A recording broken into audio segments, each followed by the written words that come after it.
Shalom Bapak Ibu Jemaat yang diberkati Tuhan, salam sehat untuk kita semua.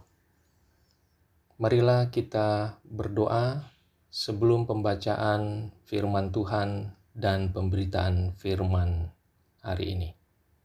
Kita berdoa. Damai sejahtera Allah yang melampaui segala akal budi akan memelihara hati dan pikiran kita di dalam Kristus Yesus. Amin. Hari ini Jumat 21 Agustus 2020, firman Tuhan bersumber dari 2 Korintus 10 ayat 12 sampai 18. Saya cukup membaca ayat 17 sampai 18. Begini bunyi firman Tuhan. Tetapi barang siapa bermegah, hendaklah ia bermegah di dalam Tuhan, sebab bukan orang yang memuji diri yang tahan uji, melainkan orang yang dipuji Tuhan. Jemaat Tuhan, saya memberi judul untuk perenungan kali ini, bukan puji diri, tapi dipuji Tuhan. Semua orang pasti senang dihargai, dihormati, dan dipuji. Apalagi tindakan ini berkaitan dengan keberhasilan atau prestasi suatu pekerjaan. Sebut saja keberhasilan seorang anak melewati setiap tahap perkembangan dirinya, dari bisa bersuara, merangkak, berjalan, berbicara, dan seterusnya. Dipuji dalam konteks ini wajar, bahkan seharusnya dilakukan, sebagai apresiasi dan dorongan untuk lebih berhasil ke depannya. Tapi kalau puji diri menjadi alasan utama melakukan sesuatu, ini bahaya. Sebab jadinya gila pujian. Apapun sanggup diperbuat, tak soal melanggar aturan, asal hasilnya dapat pujian. Karena mengira di situ rasa bahagia sejati. Persahabatan dihianati, kesetiaan direlatifkan, hoaks diombral, semua demi dipuji. Ambungan bahasa Banjarnya. Mari kita jujur introspeksi diri. Apakah kita tipe orang yang suka puji diri atau ambungan? Lalu apa hubungan puji diri dengan nas ini? Apakah pembelajaran yang dapat dipetik agar menerangi jalan hidup kita berdasarkan tuntunan nas ini? Apa yang disampaikan oleh Paulus dalam surat ini? Pertama, isi hatinya yang disampaikannya dengan jujur, bahwa ia tidak pernah puji diri berdasarkan hasil kerja pelayanan pekabaran Injilnya.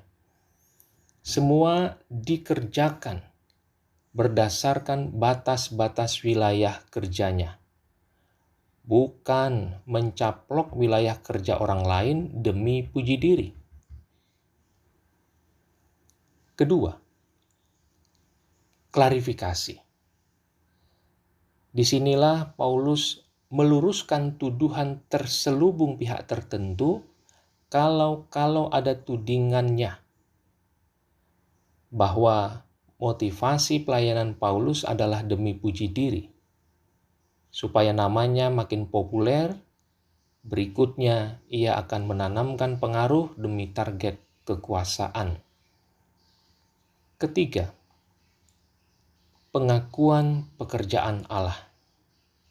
Melalui suratnya ini, ia mengakui pekerjaan Allah, bahwa setiap pekabaran Injil yang dilakukannya bersama rekan-rekan sekerja semata-mata Allah yang memberkatinya. Ada yang menanam, ada yang menyiram, ada yang merawat, tetapi Allah yang memberi pertumbuhan dan membuahkan. Semakin jemaat bertumbuh dewasa dalam iman, semakin bertambah simpati orang terhadap Kristus dalam iman Kristen. Maka itulah pekerjaan Allah.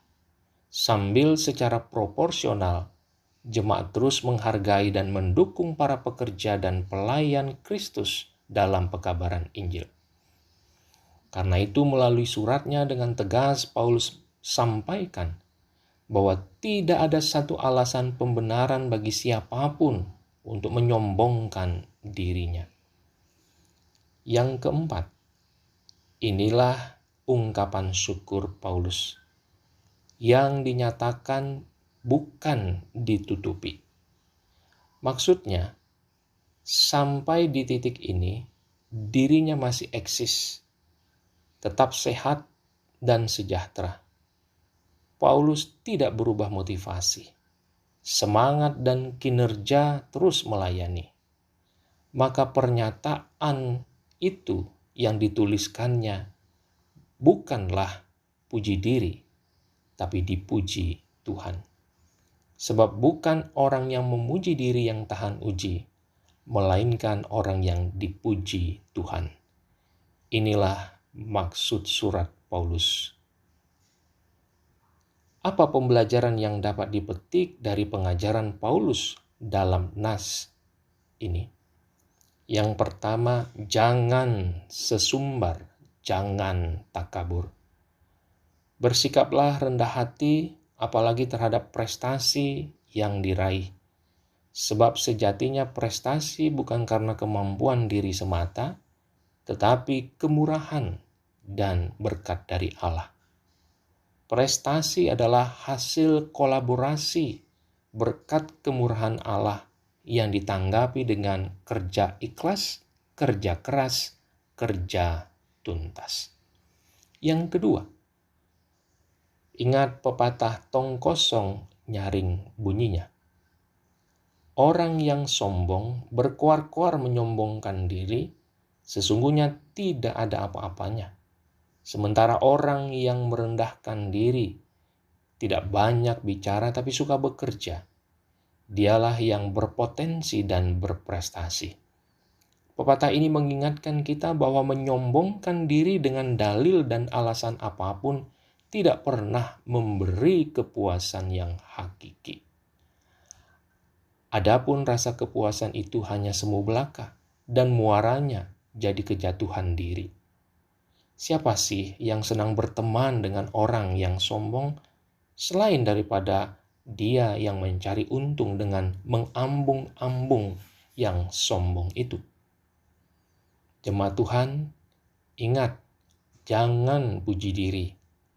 Jika berkenan di hadapannya, Tuhanlah yang memuji.